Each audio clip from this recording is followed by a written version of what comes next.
before we move forward and I start asking questions to our panelists, I would like them to introduce themselves and tell us a little bit about yourself. So Professor Cook, if you can introduce yourself and tell us a little bit about you.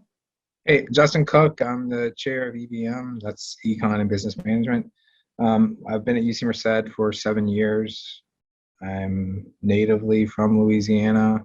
I do work in economic growth, mostly like implied empirical work about like why certain countries are richer than other countries, that kind of thing. Great, thank you. And thank you for having me here today. My name is Juan Morales. I work in the Office of Leadership, Service, and Career in the Career Center as Employer Relations and Internship Coordinator, as well as a career specialist to business discipline majors. I've been in my role for 2 years now. Actually, UC Merced alum as well. I graduated with the Management and Business Economics major and Public Health minor. And yeah, like I mentioned, I've been in my position for 2 years now, but technically 6 because I was a student as well.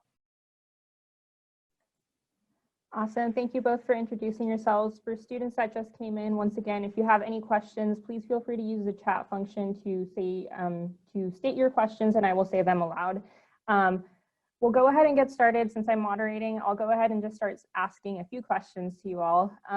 First question is, now that you all have introduced yourself and talked about yourself a little bit, can you please let us know, why did you choose to attend UC Merced? I know, Juan, you had mentioned that you came here as a student, so you could let us know, why did you choose UC Merced and what made you stay? Yes, that's a great question. So what brought me to UC Merced was the community that I was able to become part of as a student. I really like the community and the environment that has been built here at UC Merced is welcoming, it's encouraging. Individuals are always willing to lend a hand to be able to help you out. Even if they don't have the answer, they will do whatever is possible to direct you to the right person or the right resources. With me being a first generation student, a lot of the things when I was here as a college student was brand new to me. So being able to have a supporting community really helped me get to the point where I'm at here today.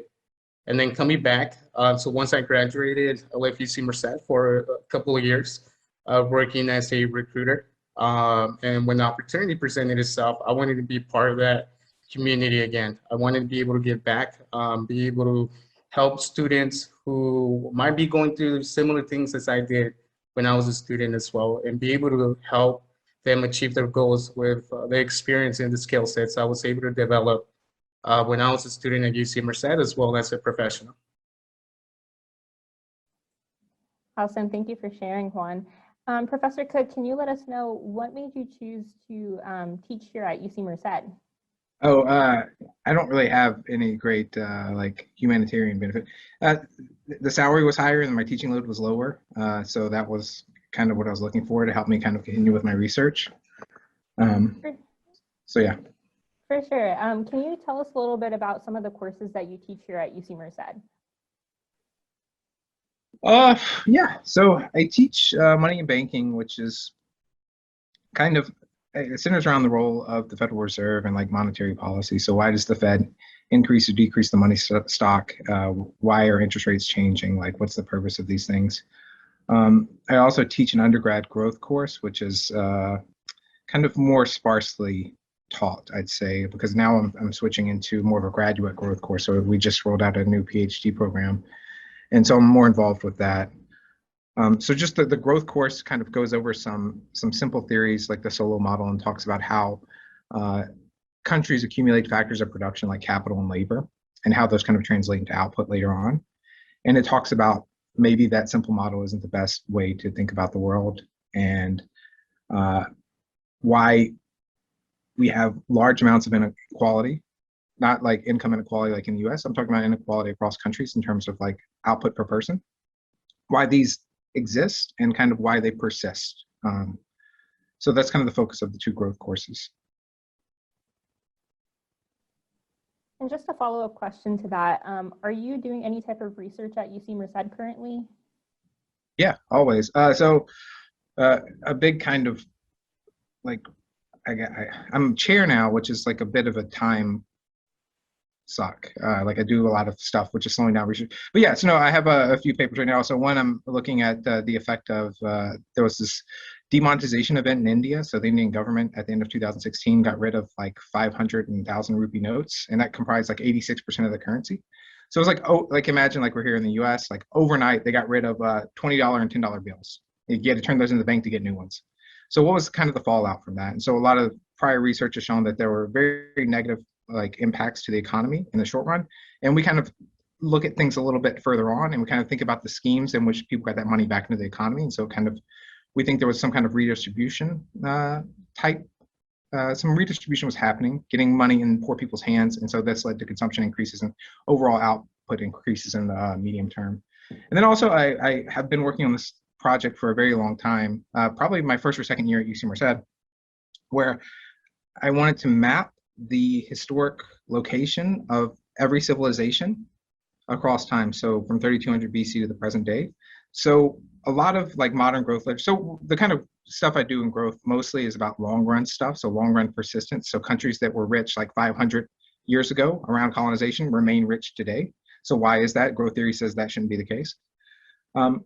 So a lot of that persistence literature looks pretty far back in time, and they use modern day country borders as units, and those aren't accurate. And so I'm trying to think about how the placement of civilizations kind of shapes worldwide income today, not just across countries, but within countries too. So if you're in like a piece of land that has historically been part of a civilization, is that piece of land richer today than pieces of land that have not been part of a civilization? And the answer is yeah, which is kind of odd. Like, I don't know why we would expect this kind of persistence and kind of spatial patterns of development, but they exist, and it's a pretty strong relationship. And I've kind of contributed to that literature a little bit with that paper. And then I have other things too, but I feel like I've spent enough time talking, so.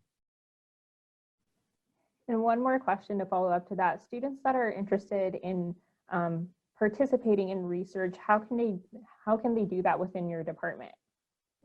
Talk to professors. I would say come by during office hours, chat with people after class.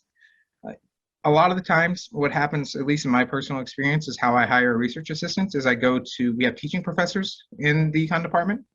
So this is Jason Lee, Justin Hicks, and Jesus Sandoval. And so I usually will go to them and I'll ask them, do you have any good students that are looking for RA jobs? And they'll kind of lead me to a particular person.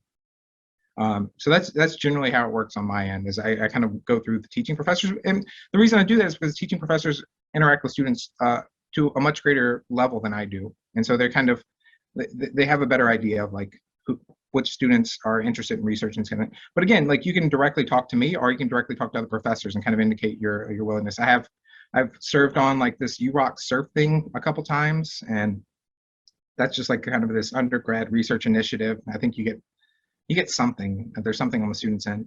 And so I've worked with students on that in the past. I've done that twice.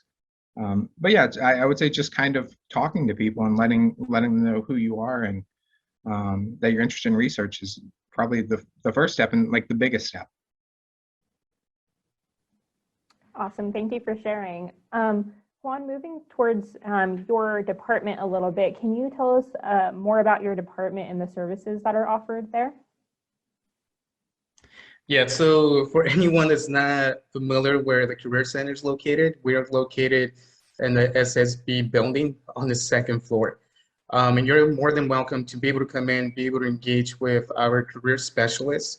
We do have appointments available. We do have quite a few options as well. So depending on your preference, whatever works best for your schedule, or whatever you feel comfortable with, you're able to meet with one of our specialists through phone call, virtual, through video call, as well as in person too.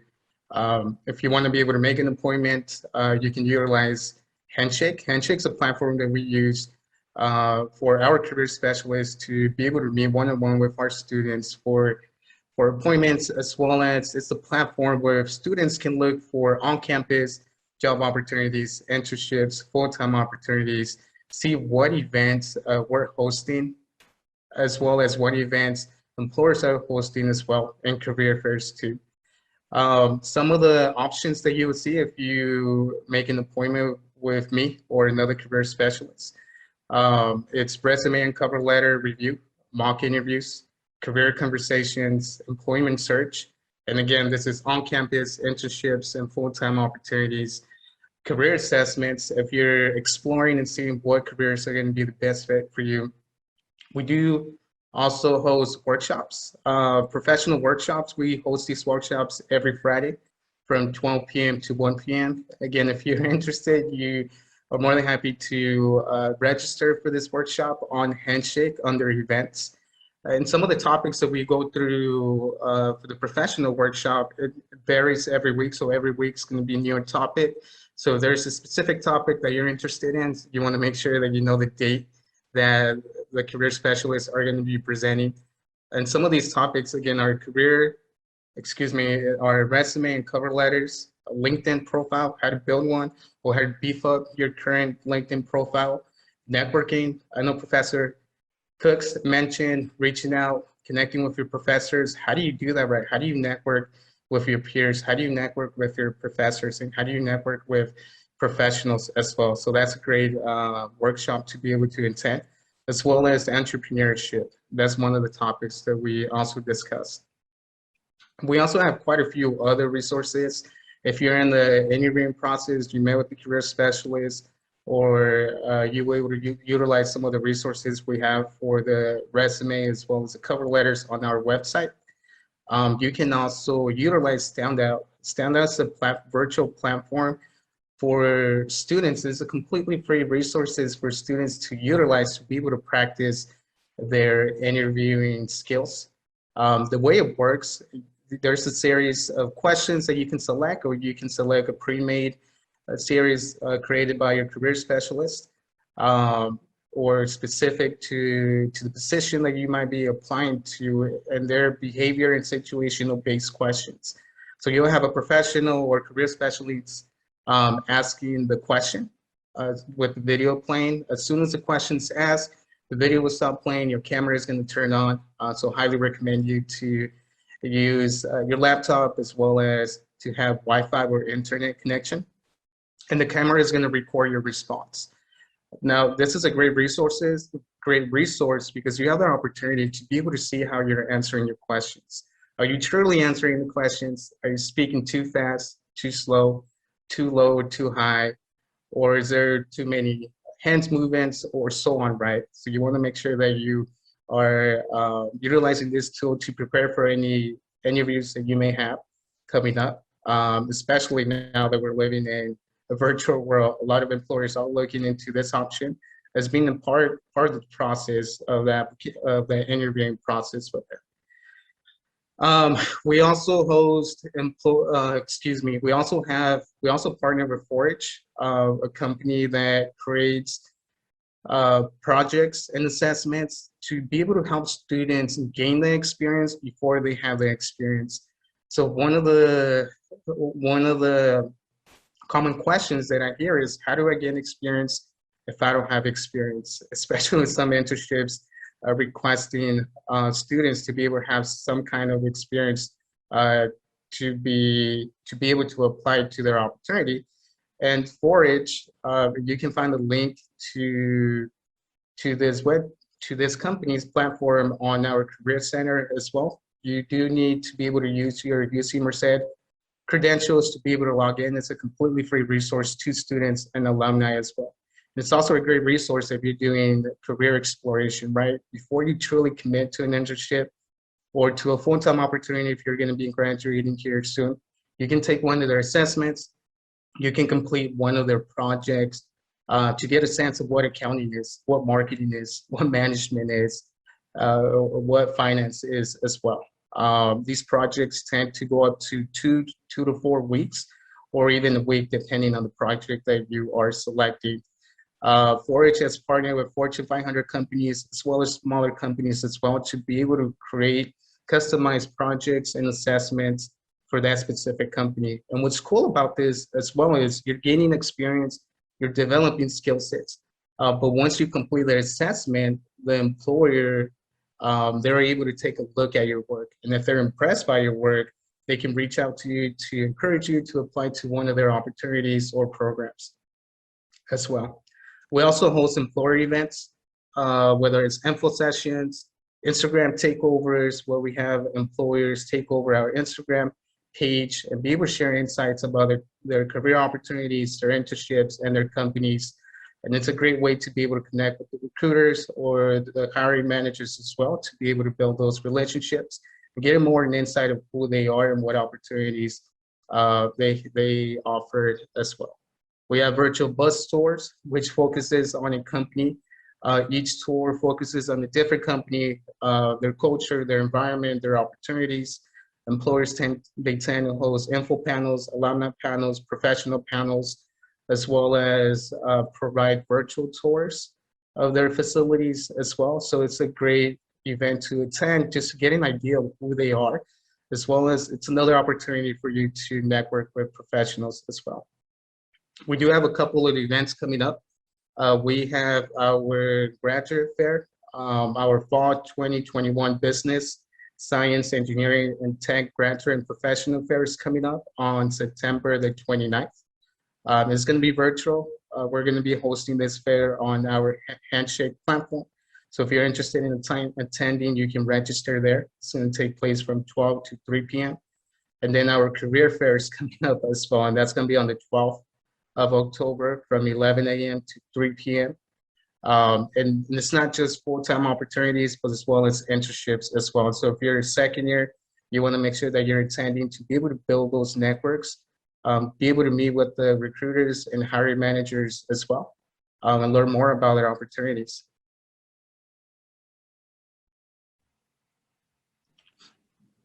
Awesome. Thank you for sharing, Juan. So next question, you touched a little bit on internships, and I know Professor Cook talked a little bit about research. Some of our students sometimes have a hard time differentiating between the two. Could you both talk a little bit about what exactly is the difference between research and an internship? Yeah, I'll be happy to go first. So they're both great opportunities to be able to gain experience. Typically, if you're looking into research, you're probably looking to go to graduate school, right? You're probably looking to obtain your master's or PhD if you're looking into research. Whether you're selecting to do either or, I would encourage to do both, right? To get experience and develop skill sets that can transfer over. So some of the skill sets that you will be developing in research, those can transfer over into the workforce as well. And it also gives you a sense, and it will let you know if it's a path that you want to continue moving forward with, if you want to go to grad school to be able to do research or so on. With internships, it's an opportunity for you to be able to develop skill sets as well as experiences and do career exploration as well. So if you're looking into accounting internships, you'll be completing an accounting internship, developing those skill sets and experiences, and getting a sense of what that industry and career path looks like before you fully commit once you graduate from UC Merced. They're both valuable. As you may all know, it's really competitive to apply to research and internships, as well as to full-time opportunities. So during your time as a student, you want to make sure that you are taking advantage of your resources that you have available here at UC Merced. Although you are a student first, academics comes first. I 100% agree with that. You also want to look at other ways that you can stand out as a candidate. And those are some of the ways that you're able to do that by doing research, by completing internships, to be able to develop some of those skill sets are going to help you stand out from other competitors and other applicants. Yeah, I'll just double down on what Juan said. I can speak more to the research kind of student assistance. The focus, I think, is primarily to get students into graduate schools and to pursue like a higher degree in economics or something related to economics. But that doesn't necessarily have to be the case. It can also just be a job. I mean, you know, these RA-ships do pay. You know, the professor will pay you for kind of work that you do for the professor. but then also it's just good to have like a network and these kind of things, develop a relationship with people that can write letters of recommendation or something like that, that would probably carry more weight in education circles than in private sector circles. But I imagine it's helpful in both.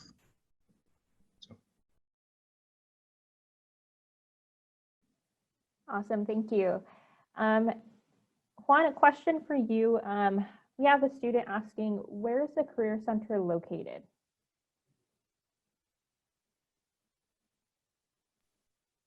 I can answer for once. He may have stepped away. It's on the second floor of SSB, right? Yes, that's great. I apologize for that. Yeah, so we're located in SSB. It's right next to COB1, as well as we're also located next to SSM. We are located on the second floor. I believe it's room 230, if I'm remembering correctly. But you can always look us up, right? You can go to Google, look up UC Merced Career Center. I believe there's an image on there. So if you don't know what SSB, what building is SSB, it can give you an idea. And if you want to be able to do an appointment, highly encourage you to schedule an appointment beforehand, as right now we are not doing walk-ins, just appointments only. So you want to make sure you have an appointment, and you can schedule one through Handshake. Awesome, thank you. So next question, this goes for both of you. What kind of careers do you usually see students going into pertaining to these specific majors, so being economics and management and business economics? What's so cool about these majors is that you can go into any career path you want to go into. The options are really unlimited. You can go into accounting, management, marketing, sales, and so on, right? So depending on your interest, those are the paths that you want to be able to look into. And it's okay. It's okay if you're in your second year, you're not 100% sure what you want to do with your major. That's what college is all about, is to be able to explore, to be able to experience new experiences, to see what careers are going to be the best fit for you. And I can testify this by my own personal experience. I didn't think I was going to be doing this career path. I thought I was going to be working more with numbers, doing accounting or finance. But with my experiences with student organizations, with opportunities that I had to be able to network with professionals, as well as with my first career opportunity when I graduated from UC Merced. Those experiences helped me identify and helped me get to know myself better on what I was good at, as well as what I was truly passionate about. So my advice would be have an open mind, attend events to be able to network. Don't be afraid to fail. Don't be afraid to apply for a certain position and not get it. Don't get discouraged. Continue applying.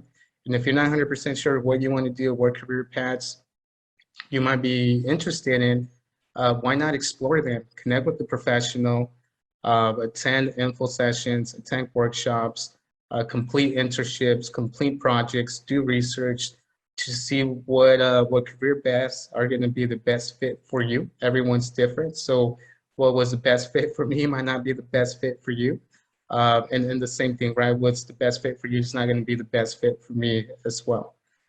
So I would encourage everyone just to, if they're doing career exploration, just to look into different career paths, because this major is really, the opportunities are unlimited. You can go into a lot of different career paths, and it can be a little bit scary because having a lot of options can feel like having no options. So if you're not 100% sure what you want to do, you definitely want to be able to connect with individuals and learn more about their positions, or connect with individuals that can help you, that can guide you towards finding the right career path that you want to take on. I'll just follow up. I'd recommend talking to Professor Justin Hicks. He tends to know a lot more on this subject than I do. So my understanding for EBM is that we are just behind like some of the engineerings and computer science in terms of like starting salary and employment numbers, which is like pretty good in terms of the overall university. But yeah, to second what Juan said again is like I imagine that the number of jobs that EBM students get, there's a wide range dealing in the private sector. So I would recommend talking to Professor Justin Hicks. He tends to follow up much more on this stuff than I do. So Thank you. So next question, Professor Cook, this is more aligned for you. What advice would you give to students that are performing well versus students that might be struggling academically in some of your courses? oh, I do this during my courses. I give these little spiels. You got to learn how to study. I think I don't have a great answer, but I think the problem is a lot of the times your actual actions and like your perceived actions differ. So you think that you're studying, you think you're reading the material, but instead you're daydreaming and you're just kind of mindlessly going over the words in your head. So it's about thinking about what is being said in the notes and in the class. And that's kind of a hard thing to do. And that's not something that you can do at all times. Like I think it's much better to kind of take a break from studying or not to study if you're kind of tired or your mind is wandering or things like that. I don't think that that's terribly helpful. I think it's better if you're able to kind of concentrate on what you're actually supposed to be studying and think about like the mechanisms, things like that. But I don't have a great answer. You got to put the work in, right? Like there's a certain amount of work that you're required to do, and if you don't do that and you expect some kind of grand outcome, I don't think that that's the case. But if you're doing the work, again, it's like how you're doing it, like how you think about the problems. And the most important point is to think about, to like understand things as opposed to just kind of memorize and go like, just looking for shortcuts everywhere. It's important just to understand the material and then kind of build that understanding into like a test or something like that. I think that's a strategy. And if I can add something, so when I was a student, as well as, and you can apply this as well when you start your career or you do an internship, one way to be able to figure out if you're just memorizing the material or you're actually truly understanding it is by being able to teach it to someone else. If you can explain it to someone else that doesn't know the material, and if you can teach them how to work out that problem, that's gonna give you, that means that you have a good understanding of the material that you're studying over something that you just might be memorizing, or like Professor Cook's mentioned, just daydreaming as you're reading or as you're looking at the lectures. Let me also, I say this as a person that does this. Like, this isn't like, this comes from my experience. I have to read research papers and things like that. And at times I try to read them and understand what's going on, but I'm daydreaming. And just because I simply read something doesn't mean that I understood it. So I have to go back and kind of read it again. And sometimes I'm tired or I just don't feel like doing it. So I kind of put it off for a little bit. I think that helps as well. So just kind of knowing when you're in that kind of state of mind is helpful. Thank you. And just as a reminder, if you all have any questions, please feel free to put them in the chat box and I'd be happy to voice them to our panelists. But if we don't have any others, this will be our final question for the panel today. So can you just all provide us some advice that you would give to our students here today to help them be more prepared for life after graduation? I think one of the hard things is always knowing the resources that they have access to help them build up to the career path that they want to pursue. So what are some final parting advice that you have to our students today?